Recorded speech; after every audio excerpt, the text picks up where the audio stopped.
Fry ചെയ്യണ്ടെന്നുണ്ടെങ്കിൽ അങ്ങനെ ചെയ്യാൻ നിർബന്ധമൊന്നുമില്ല. എന്നാ വേണ്ടത് അതിന് നമുക്ക് ഈ പനീർ നമ്മൾ കറി വെക്കുന്നതിലേക്ക് ഇട്ടാലും മതി. ഇനി അഥവാ തൈരും ഇങ്ങനെ ഇതുപോലെ കുരുമുളക് പൊടി ഇട്ട് ഇങ്ങനെ മാഗ്നറ്റ് ചെയ്യാൻ ഇഷ്ടം വേണ്ടിയാണെന്നുണ്ടെങ്കിൽ എന്താ ചെയ്യുക, പനീർ വെറുതെ വറുത്തെടുത്താലും മതി. പക്ഷെ ഞാൻ ഇതിലേക്ക് ജസ്റ്റ് ഒന്ന് പിടിക്കാൻ വേണ്ട. നമ്മളിതിപ്പോൾ എത്ര റെസ്റ്റ് ചെയ്യാൻ വെച്ചാലും ഇതിലേക്ക് പിടിക്കുന്നതിന് ഒരു അളവുണ്ട്. പനീറിലേക്ക് അങ്ങനെ പെട്ടെന്നൊന്നും പിടിക്കില്ല. എന്നാലും കൂടെ നമുക്ക് ഒരു അരമണിക്കൂറോളം നിന്ന് റെസ്റ്റ് ചെയ്യും.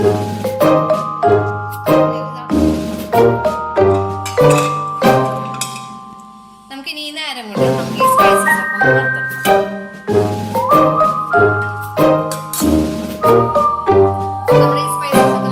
ഒക്കെ ഒന്ന് വറുത്തെടുക്കാം.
2 സ്പൂൺ തക്കാളി ആഡ് ചെയ്തു.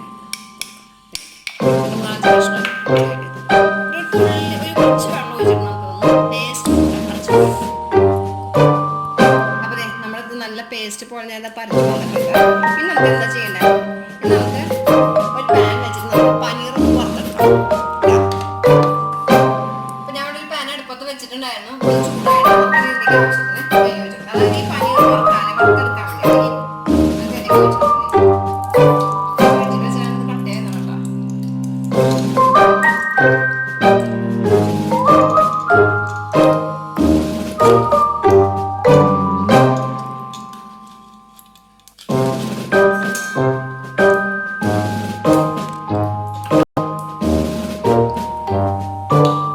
നെയ്യൊക്കെ ചൂടായി വന്നിട്ടുണ്ട്. നമുക്കിനി ഇതിലേക്ക് ഒരു കഷ്ണം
ലാസ്റ്റ് നോക്കാം ഇതിലേക്ക് എല്ലാ പാകമാണോ അറിയാം. നമ്മുടെ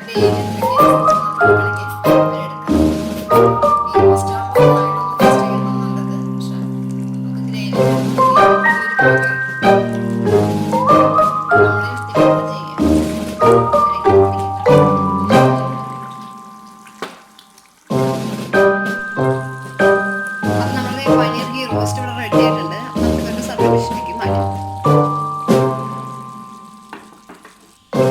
അപ്പൊ നമ്മുടെ പനീർ ഗീ റോസ്റ്റ് ഇവിടെ റെഡി ആയിട്ടുണ്ട്. അപ്പൊ എല്ലാവരും ട്രൈ ചെയ്ത് നോക്കാം. ഇത് നല്ലൊരു ഒന്നാന്തര ഡിഷാണ്. അപ്പോൾ എല്ലാവരും ട്രൈ ചെയ്ത് നോക്കാം. വളരെ ടേസ്റ്റിയാണ്. അപ്പോൾ റൈസിന്റെ കൂടെ, അതായത് ഫ്രൈഡ് റൈസിന്റെ കൂടെ, അതുപോലെ ചപ്പാത്തിയുടെ കൂടെ ഒക്കെ നമുക്ക് കൂട്ടി കഴിക്കാൻ പറ്റുന്ന നല്ലൊരു എന്താ പറയുക, നല്ലൊരു കോമ്പിനേഷൻ കൂടിയാണ്. അപ്പോൾ എല്ലാവരും ട്രൈ ചെയ്ത് നോക്കാം.